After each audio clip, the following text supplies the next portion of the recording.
A paz do Senhor, meus irmãos, minhas irmãs, sejam muito bem-vindos ao nosso canal. É tempo de ensinar EBD, um canal exclusivo para os amantes da escola bíblica dominical. E hoje estudaremos mais uma aula da revista dos adultos, a lição de número 9, que tem como título Uma Igreja que se Arrisca. Vai ser uma aula maravilhosa, uma aula fantástica. Fique conosco até o final e pode ter certeza que vai ser uma bênção para a tua vida. Então vamos lá. Vamos aqui para o nosso infográfico. Dentro do nosso infográfico, para nós nos situarmos aí dentro da revista, nós estamos, obviamente, falando da lição de número 9, que irá abordar o capítulo 6 e o capítulo 7. Nós já estamos aqui dentro de um bloco, né, que é o testemunho em Jerusalém. Esse testemunho em Jerusalém parte do capítulo 2, versículo 1, até o capítulo 7, versículo 60.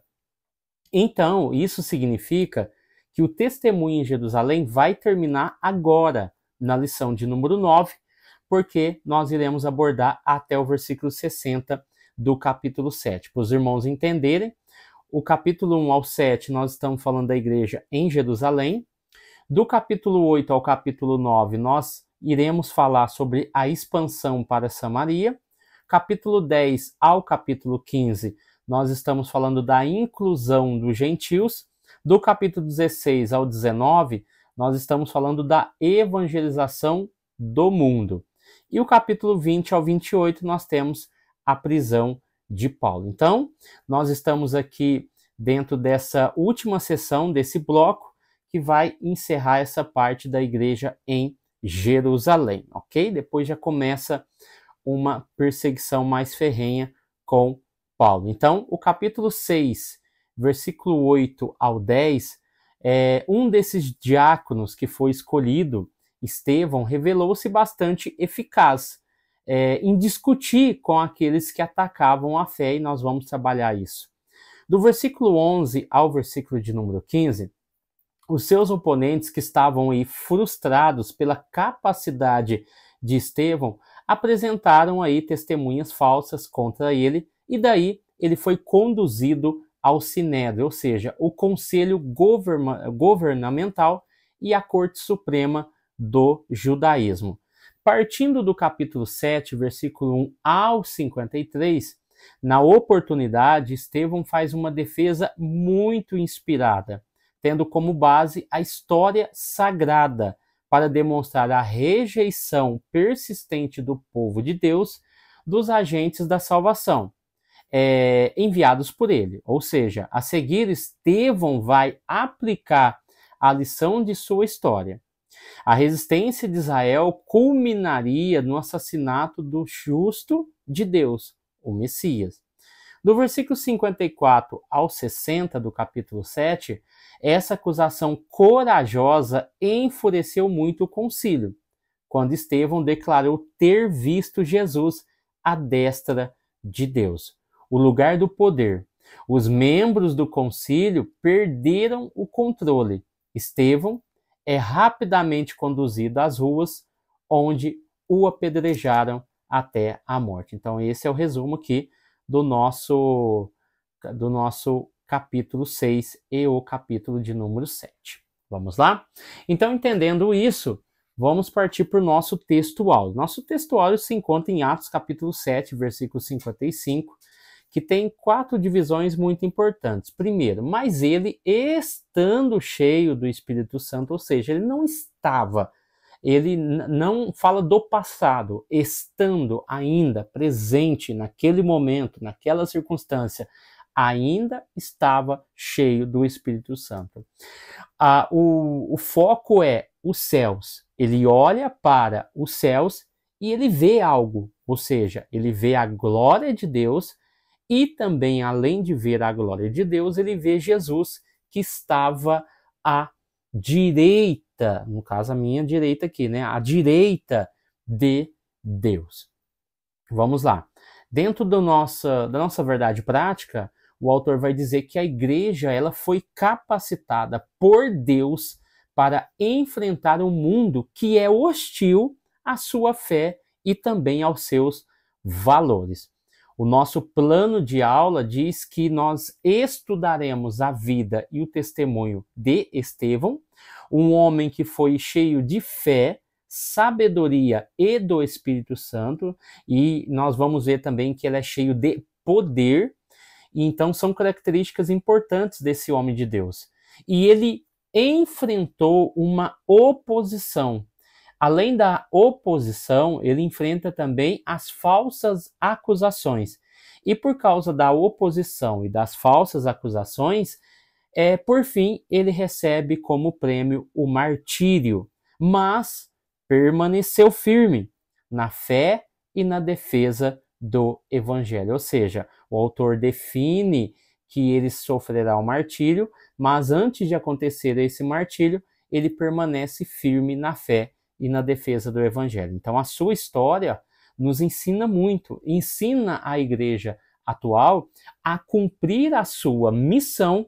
Inevitavelmente ela enfrentará aí as perseguições e também os desafios. Não será diferente. Os nossos objetivos da lição nós iremos elencar dentro dos nossos tópicos.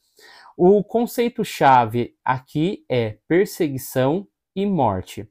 O versículo-chave é o capítulo 7, versículo 55. A palavra-chave ainda continua sendo Jerusalém. A aplicação pessoal aqui que nós colocamos, ao longo da história, a igreja sempre enfrentou oposição. Isso não é de hoje e não é de ontem.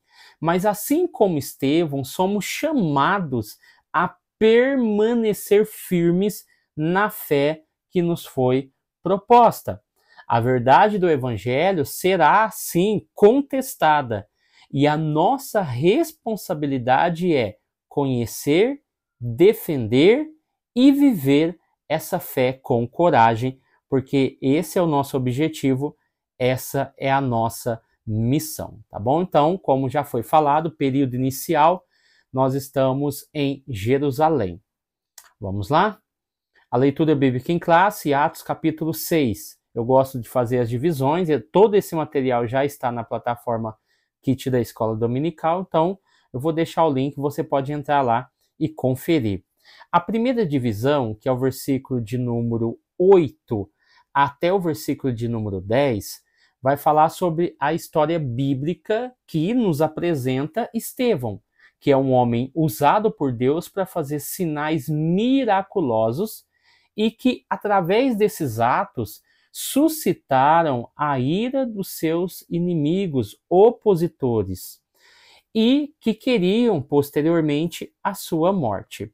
Na segunda divisão, nós vamos ver do versículo 11 até o versículo de número 15, aonde a incapacidade de deter Estevão na oratória e também no conhecimento argumentativos baseados na história e na revelação escrita das Escrituras, levaram agora seus críticos, que seriam seus algozes, a se tornarem opositores ferrenhos e armarem um complô contra ele. Então aqui nós dividimos o capítulo 6. No capítulo 7 nós temos a primeira divisão, que vai do versículo 54 até o versículo de número 60, aonde Estevão viu Jesus, fato que culminou na sua morte.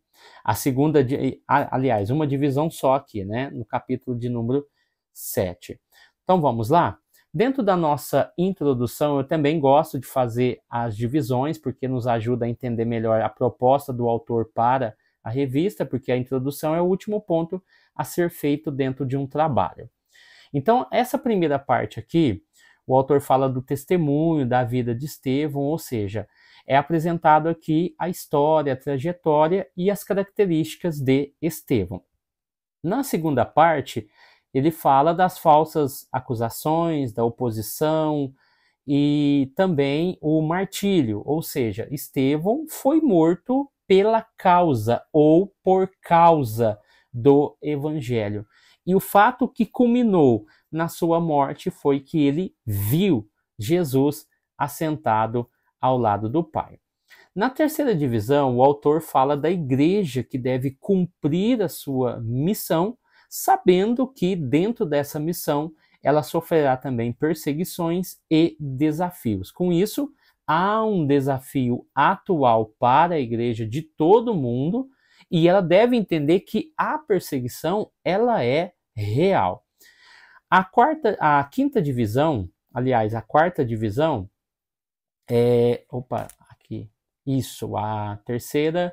quarta divisão. A quarta divisão vai falar sobre Estevão, que contemplou a glória de Deus mesmo em momentos de adversidade. Ou seja, o seu exemplo vai inspirar a igreja militante a seguir a sua caminhada. E na quinta divisão, nós temos aqui a quinta parte, na verdade, nós temos o autor deixando bem claro que essa lição deve fortalecer a nossa fé, nos inspirar a sermos testemunhas fiéis de Cristo, ou seja, cada cristão deve estar atento às mudanças que estão ocorrendo ao seu redor. Vamos lá, tópico de número 1, Estevão e a igreja que tem sua fé contestada, aprendendo com Estevão. Quais são os objetivos da nossa lição aqui? É elencar os desafios enfrentados por Estevão, a ter a sua fé questionada e como isso reflete na igreja, na experiência da igreja de hoje. Então, o autor apresenta o capítulo 6, o capítulo 7, lembrando que as críticas e as oposições já vão surgir desde lá o capítulo 2 de Atos, aonde eles no dia de Pentecostes pregam e anunciam, no caso Pedro, e lá já há uma oposição, ou seja, Pedro já começa a criticar dentro do seu sermão, falando que os judeus são causadores da morte de Jesus.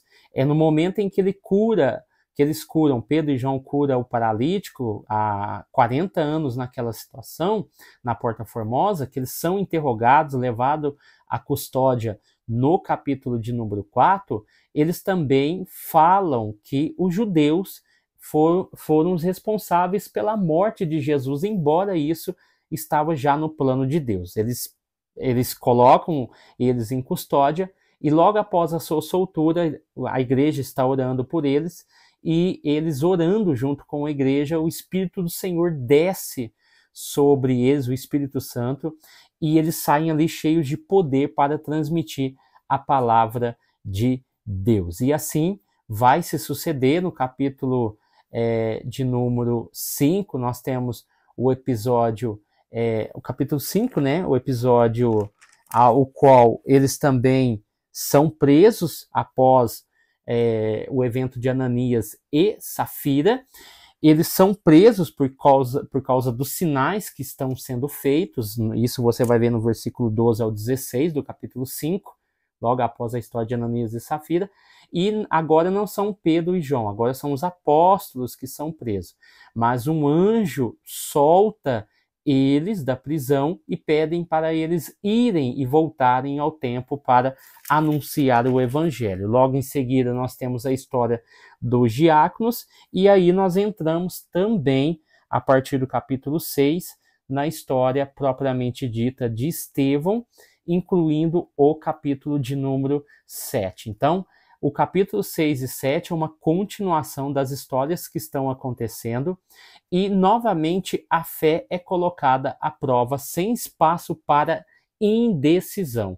A palavra-chave aqui é indecisão. 7 homens foram escolhidos. Homens como foi falado aqui, homens cheios de fé do Espírito Santo, ou seja, eram homens de bom testemunho, cheio de fé e cheio do Espírito Santo. Estevão era um deles.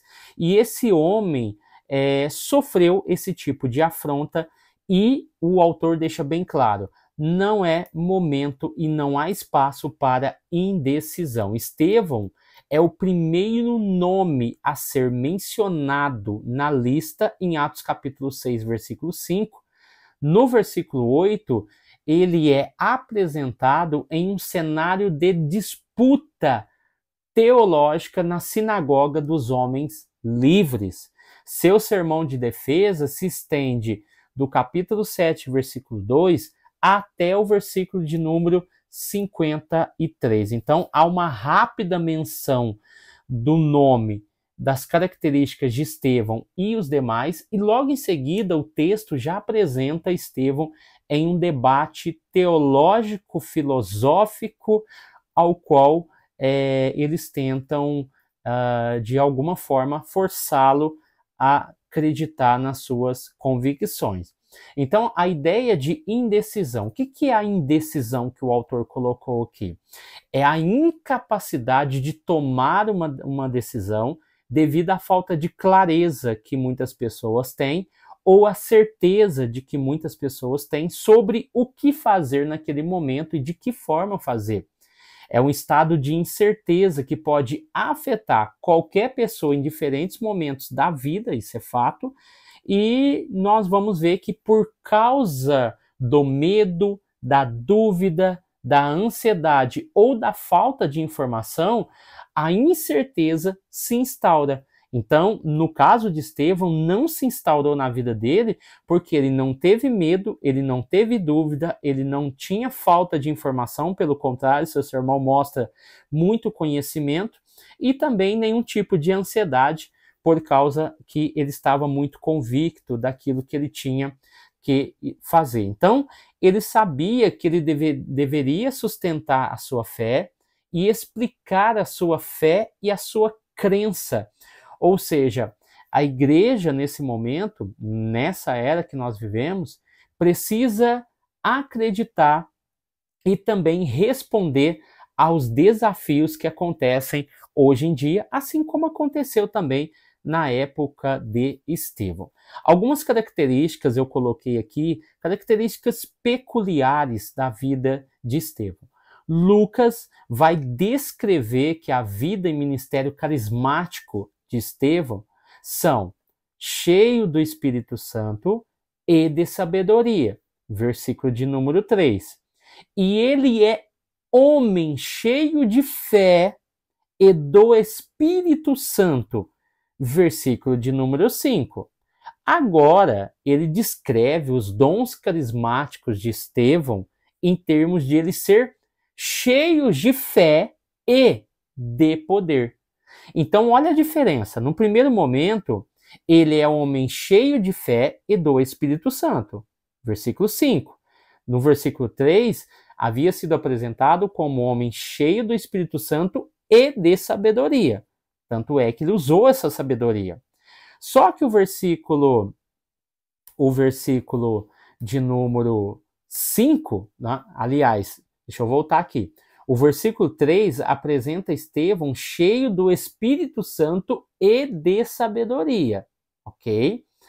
Agora ele vai ser apresentado como homem cheio de fé e do Espírito Santo. Daí nós temos, vamos ler aqui o versículo de número 5, para ficar mais claro.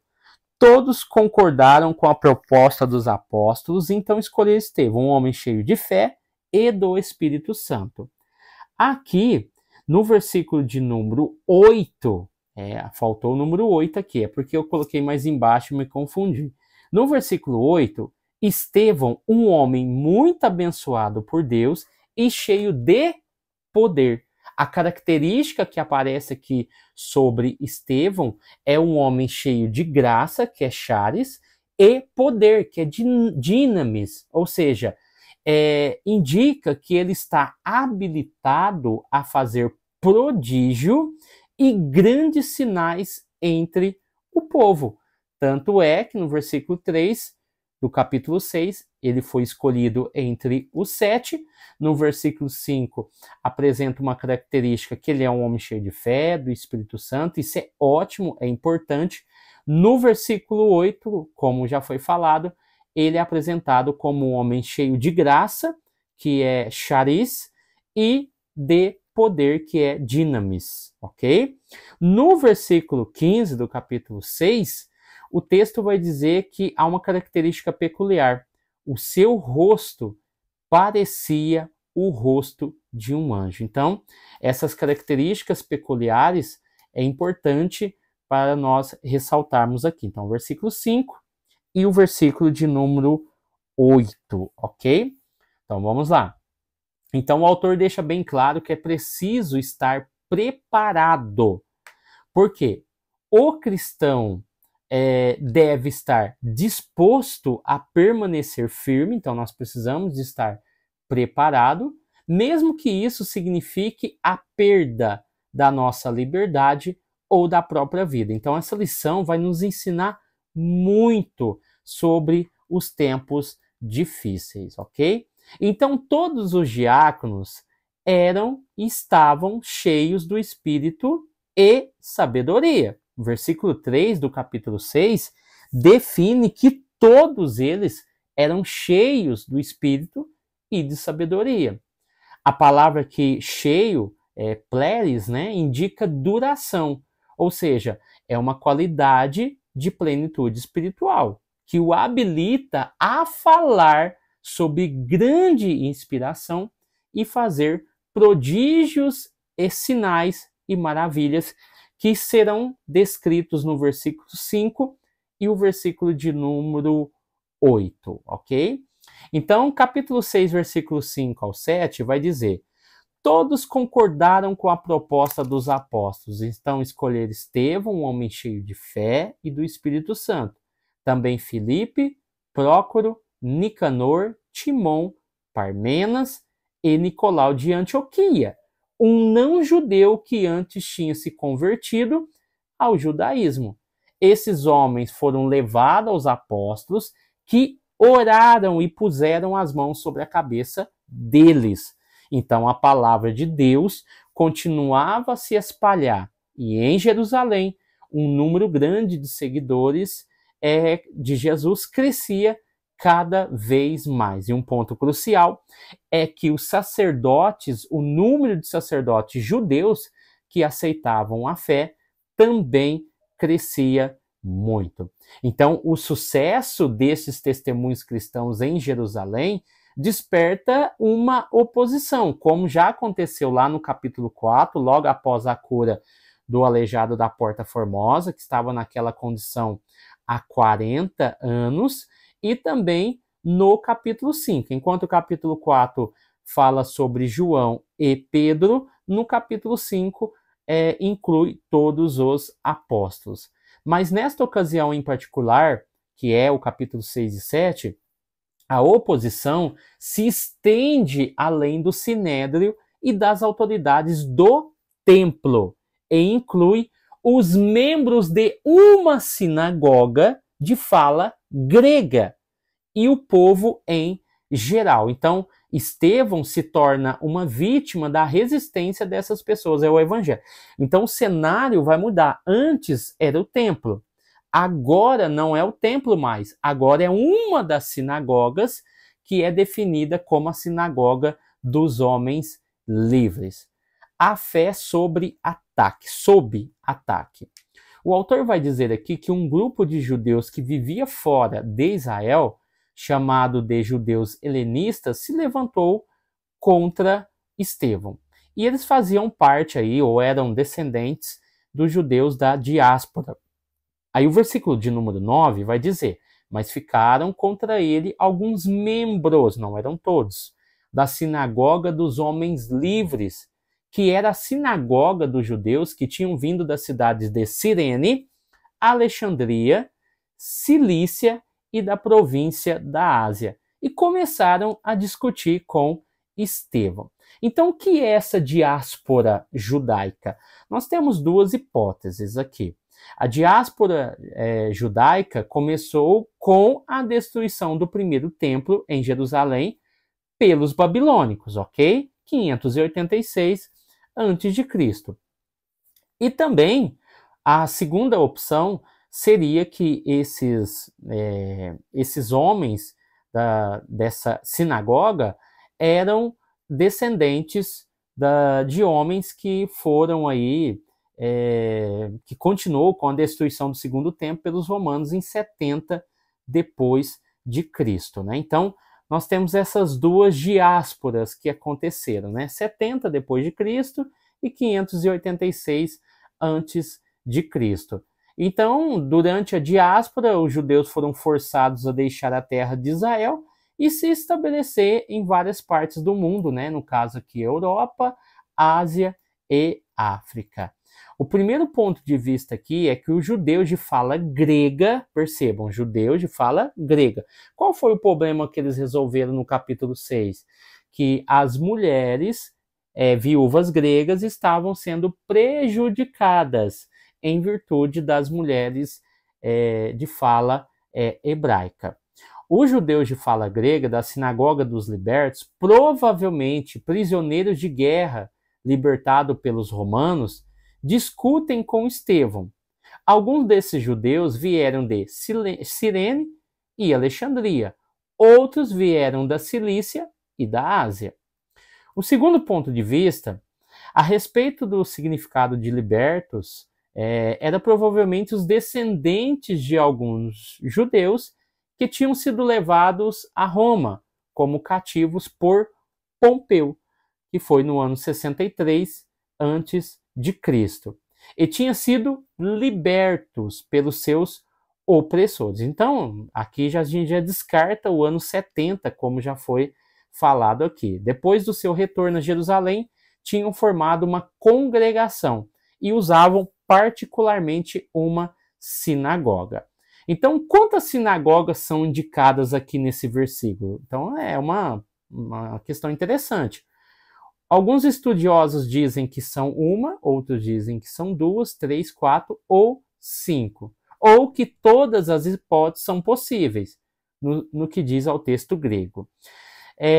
Tem alguns autores que vai dizer que defendem 5, outros vão defender 4. Por exemplo, concordam que haviam 5, mas colocando-as juntas, as da Cilícia e da Ásia, que é a província da Ásia Menor, poderiam pensar em 4 sinagogas.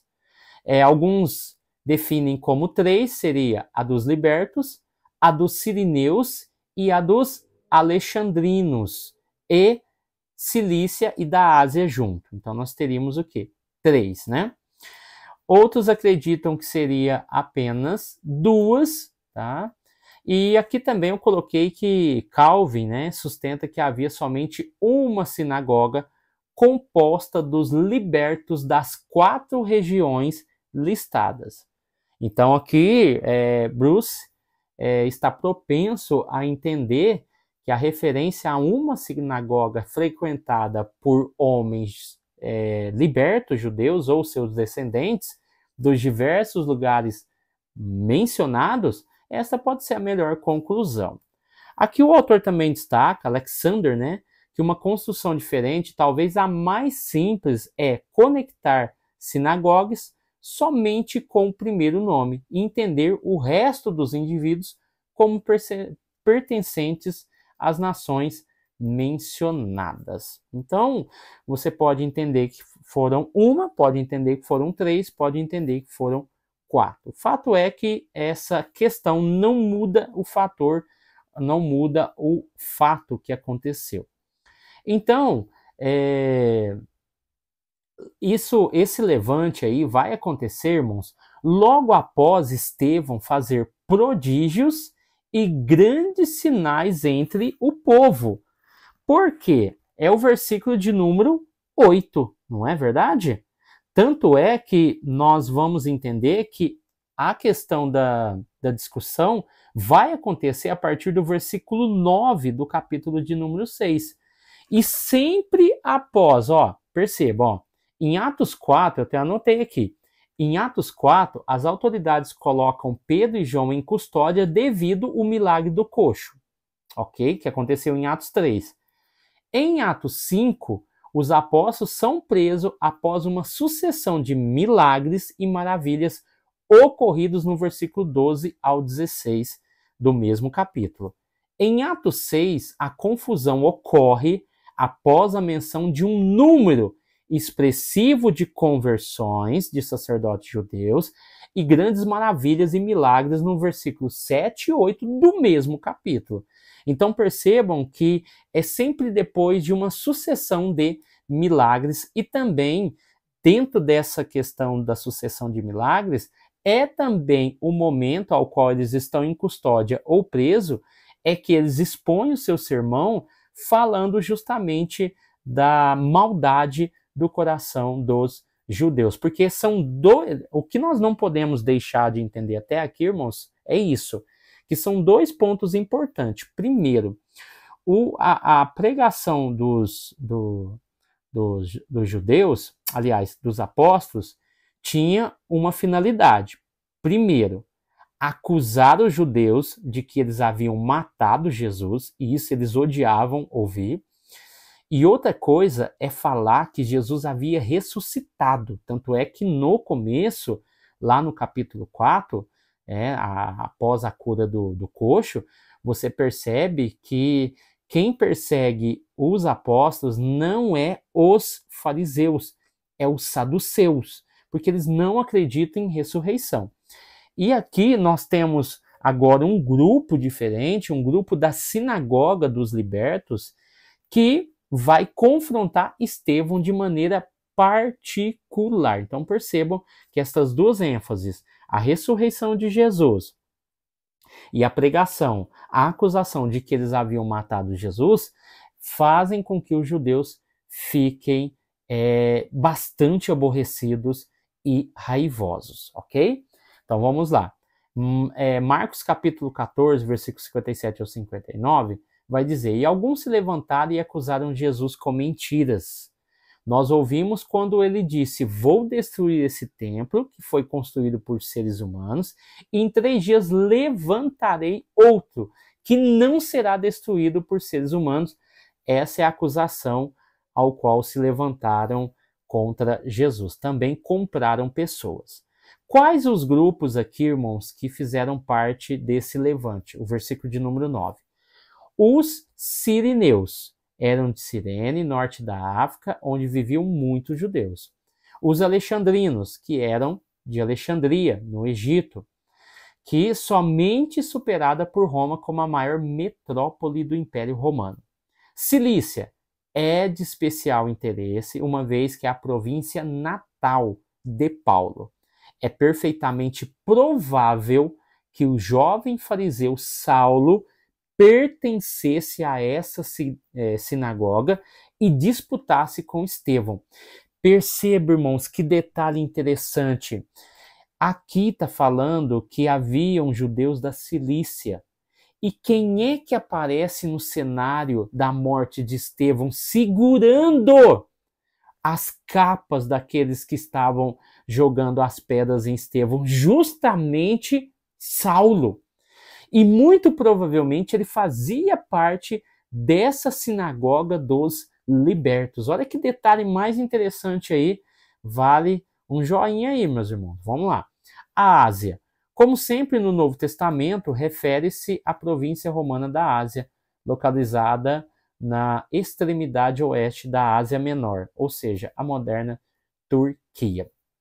Aqui mais embaixo, o autor vai dizer que o levante foi motivado por conta da inveja, porque os religiosos, olhando o que estava acontecendo, se sentiram lesados, né? E isso causou muita inveja, porque a sinagoga começou a ficar vazia e eles começaram a questionar esse fato.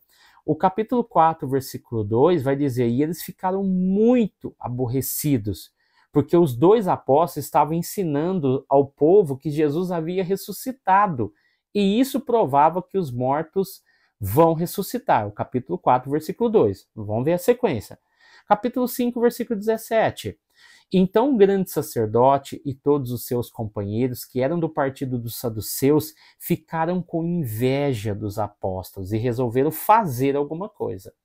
O versículo de número 9 do capítulo 6. Mas ficaram contra, algumas traduções vai trazer, movidos pela inveja, alguns membros da sinagoga dos homens livres, que era a sinagoga dos judeus que tinham vindo da cidade de Cirene, Alexandria, Cilícia e Ásia, começaram a discutir com Estevão. Percebam que esses 3 casos que eu mostrei até aqui foram movidos pelo ciúme.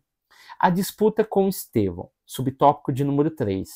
E disputavam com Estevão, versículo de número 9.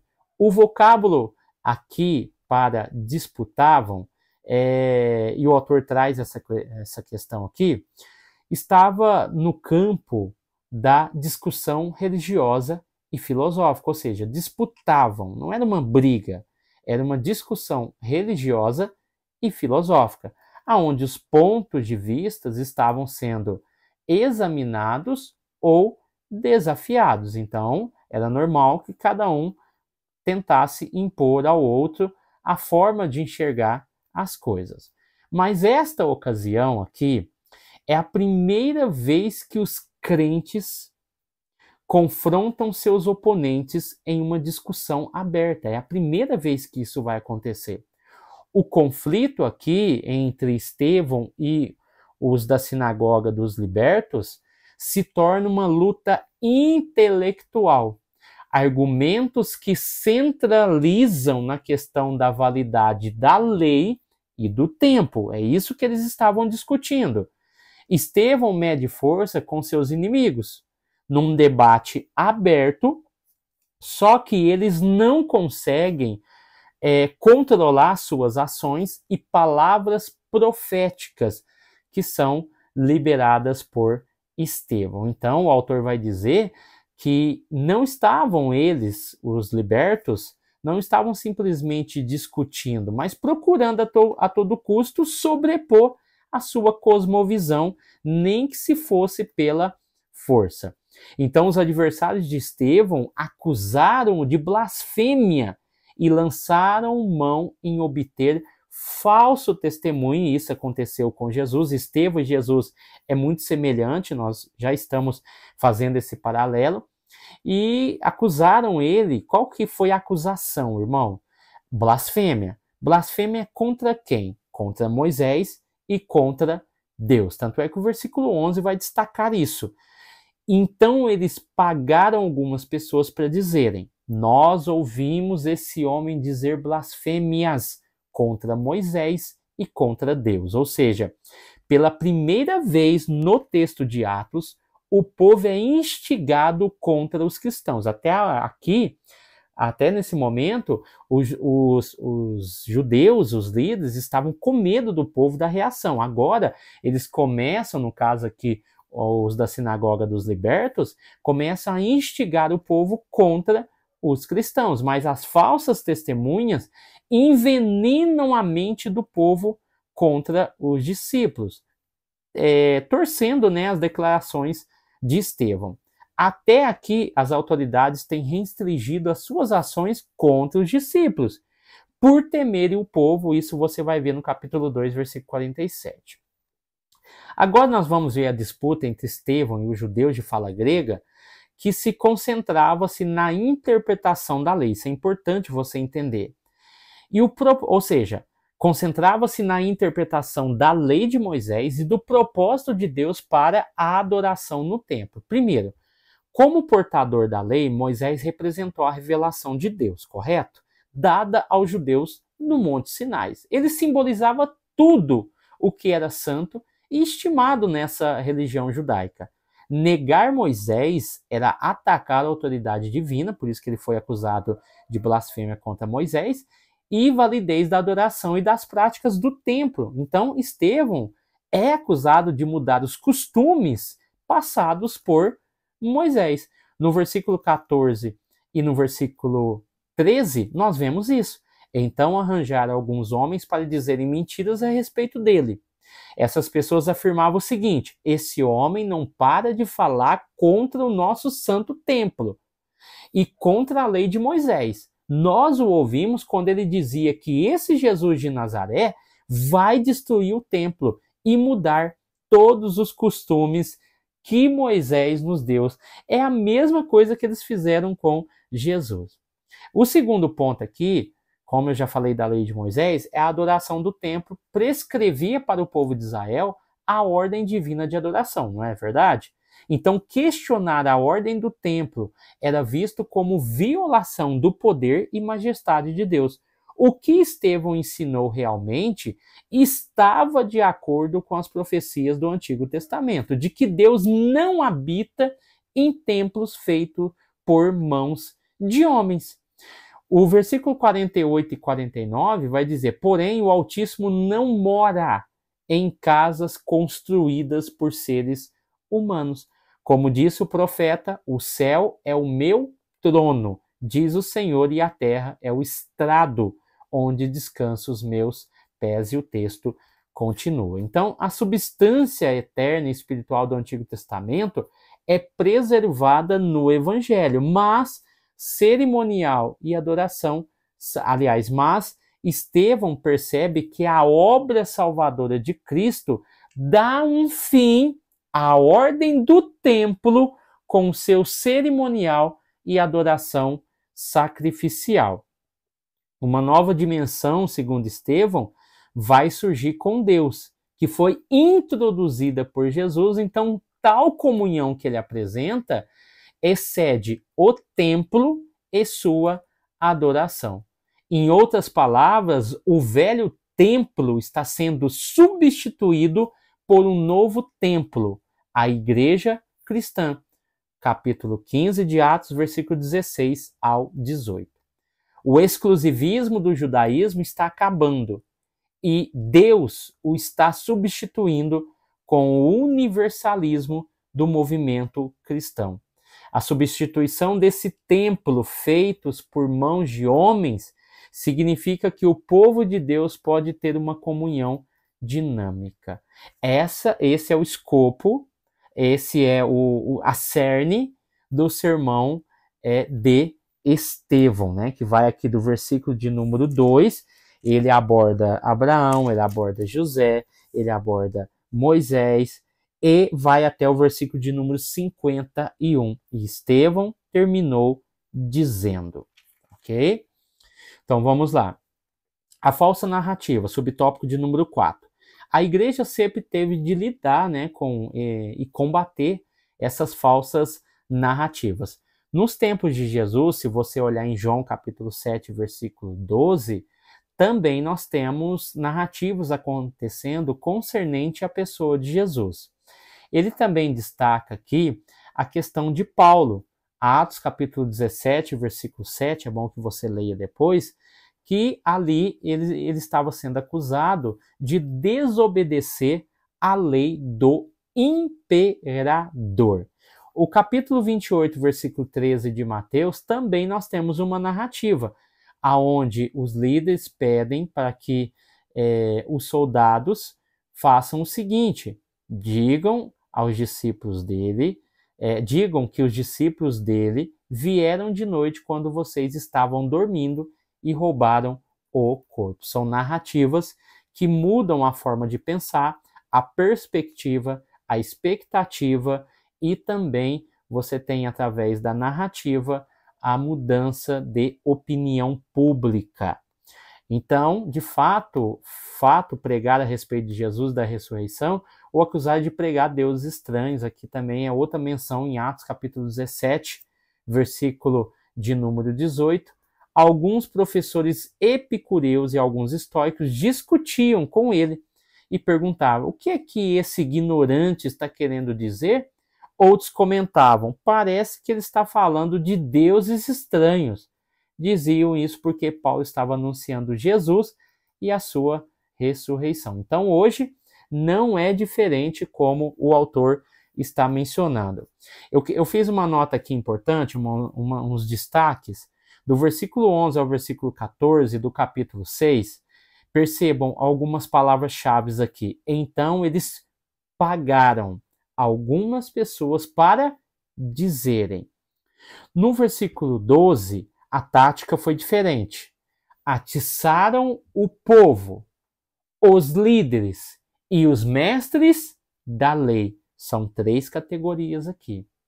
Depois de pagar e atiçar, eles agarraram Estevão e levaram ao conselho superior.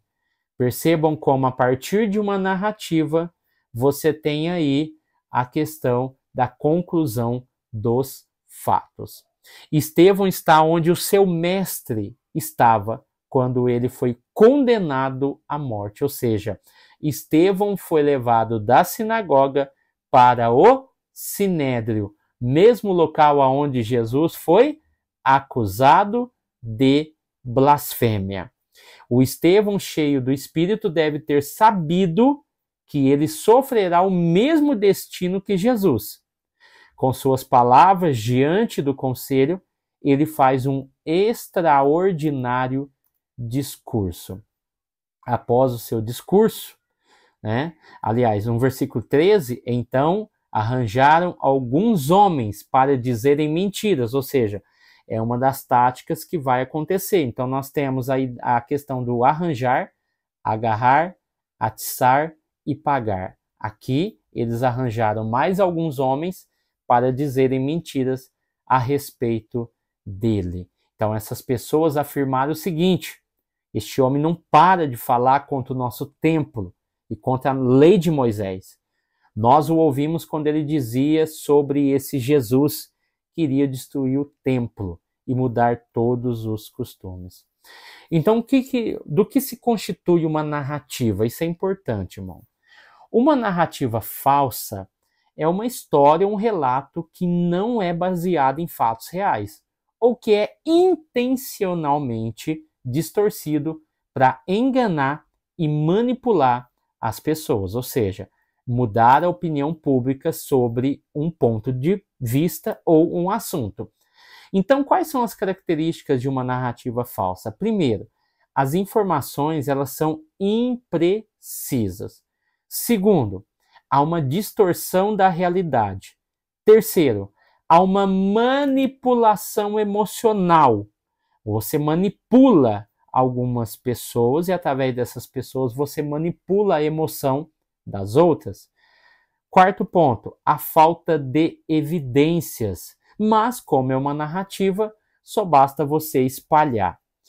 Quais são as consequências da narrativa falsa? Primeiro, a desinformação. Segundo, a manipulação. E terceiro, danos à reputação. E era isso um dos principais objetivos dos da sinagoga dos homens livres. E por último, a perda de confiança. Então, você vê aí as consequências da falsa narrativa. Objetivos da lição, do tópico 2, mostrar a defesa da fé feita por Estevão e sua aplicação para os cristãos da atualidade. Tópico 2, Estevão e a igreja que defende sua fé. Subtópico 1, Deus na história do seu povo. Vamos lá? Então até aqui, deixe seu like, deixe seu comentário, compartilhe esse vídeo, é muito importante, tá bom? Estevão é conhecido como o primeiro defensor da fé cristã, ou seja, o primeiro apologeta. Olha, eu escrevi aqui apologita, é apologeta. Apologeta, isso, primeiro apologeta.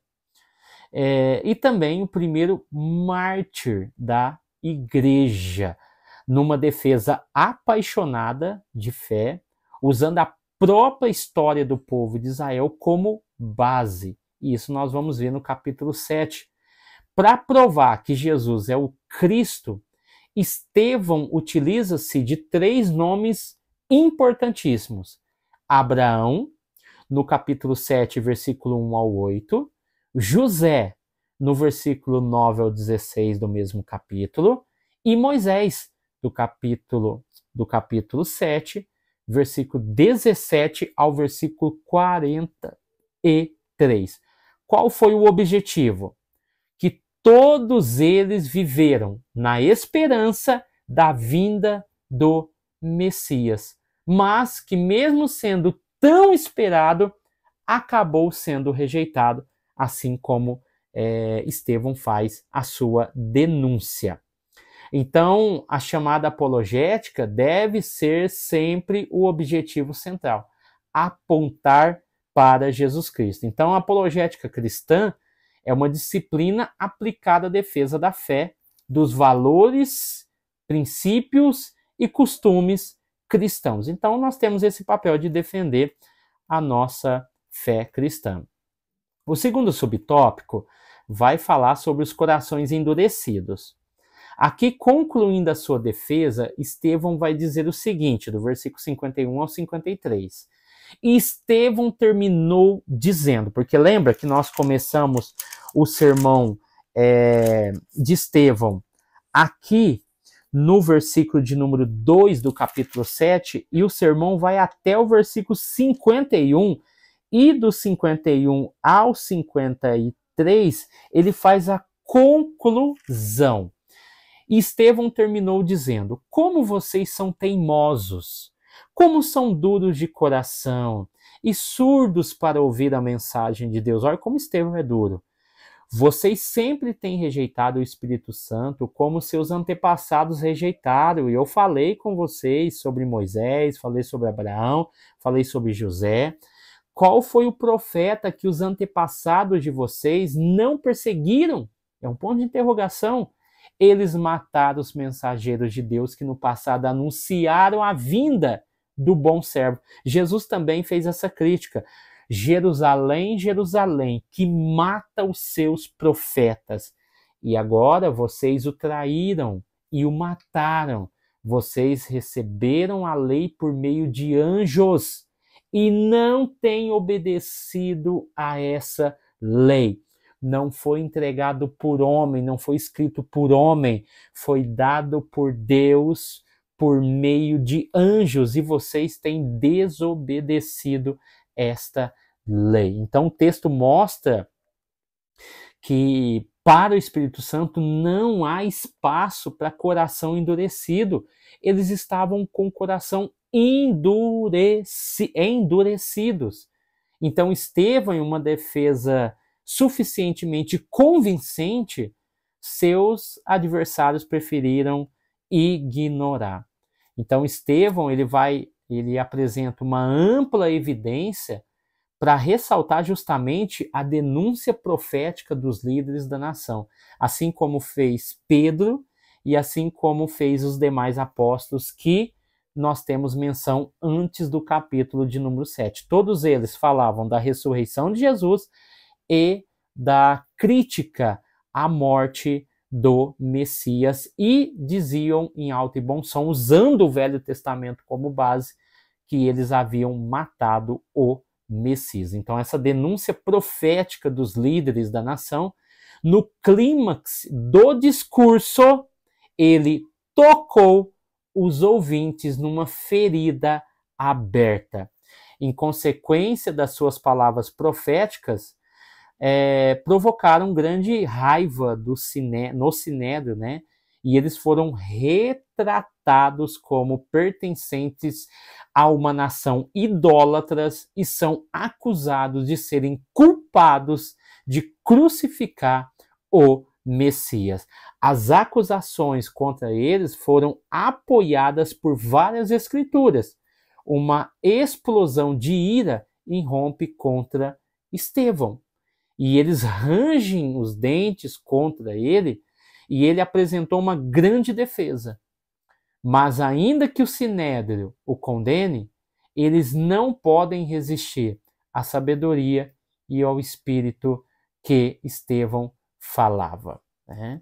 Então vamos aqui para o tópico 3, que fala sobre Estevão e o martírio da igreja, contemplando a vitória da cruz. Os nossos objetivos aqui é refletir sobre o martírio de Estevão e a importância da perseverança e fidelidade à missão da igreja. Diante do grupo enfurecido, versículo 54, ao qual, após o conselho superior acabar de ouvir Estevão, eles ficaram furiosos e rangiam os dentes contra ele. É nesse momento, no versículo 55 e 56, que Estevão, cheio do Espírito Santo, olhou firmemente para o céu e viu a glória de Deus. Vendo a glória de Deus, ele viu Jesus em pé ao lado direito de Deus, então disse: olhem, olhem, eu estou vendo o céu aberto e o Filho do Homem em pé ao lado direito de Deus. Pelo Espírito Santo, ele vê a glória radiante de Deus e Jesus exaltado à mão direita de Deus. Durante essa visão, aparece o padrão trinitário, ou seja, Estevão, cheio do Espírito Santo, olha para o céu e vê Jesus em pé à mão direita do Pai.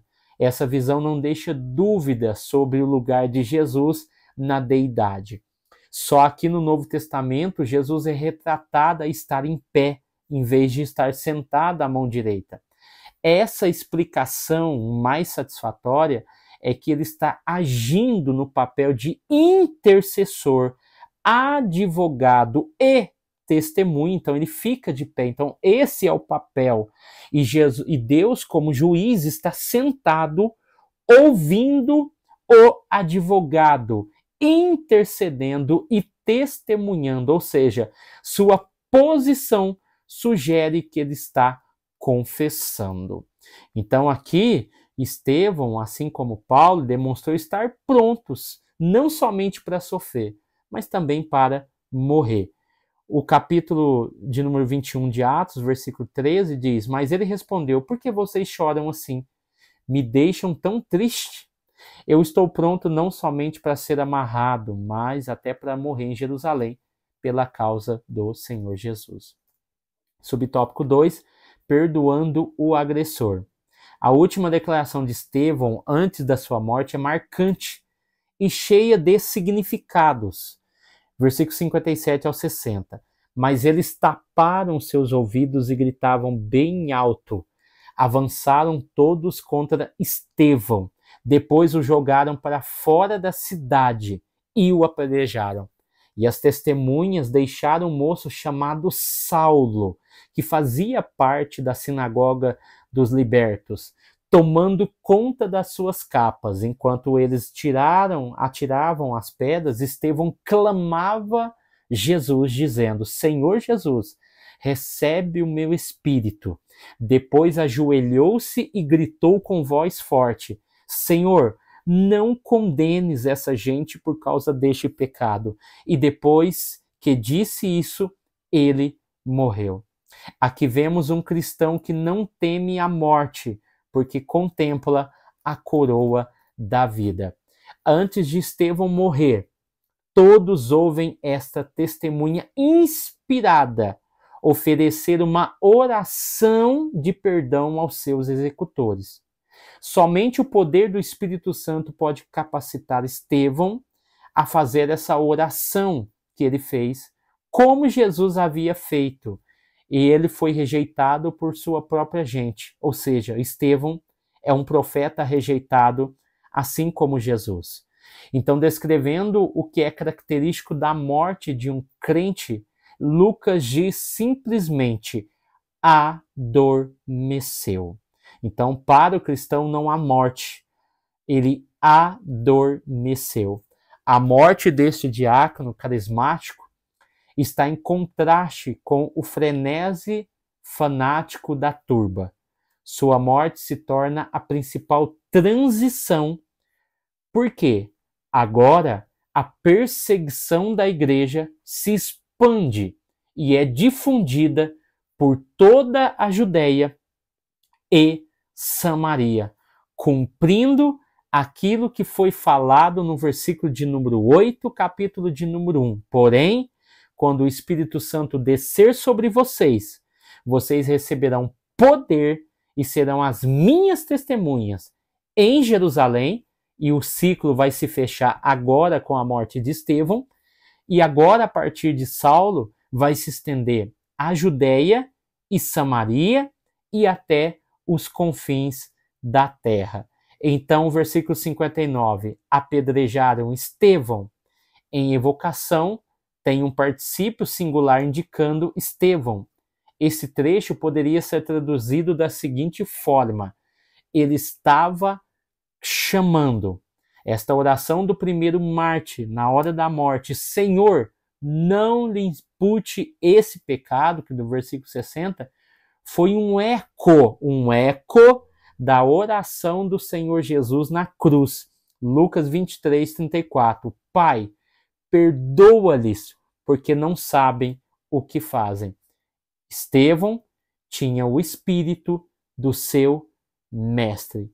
Então, esse incidente destaca, de fato, o triunfo em meio à tragédia. Ou seja, a vingança humana, versículo 54, a visão celestial, 55 e 56, e a maldade horrível, versículos 57 e 58, e o perdão divino, 55 a 60. Então, terminamos a nossa aula falando na conclusão aqui que Estevão é um dos 7 diáconos escolhido pela igreja, qualificado, cheio de fé, do Espírito Santo, né, cheio de graça e do Espírito Santo e também de poder, que não temeu o sofrimento e nem a morte, e se tornou um modelo a ser seguido. Então, que nós possamos ficar com essa aula maravilhosa.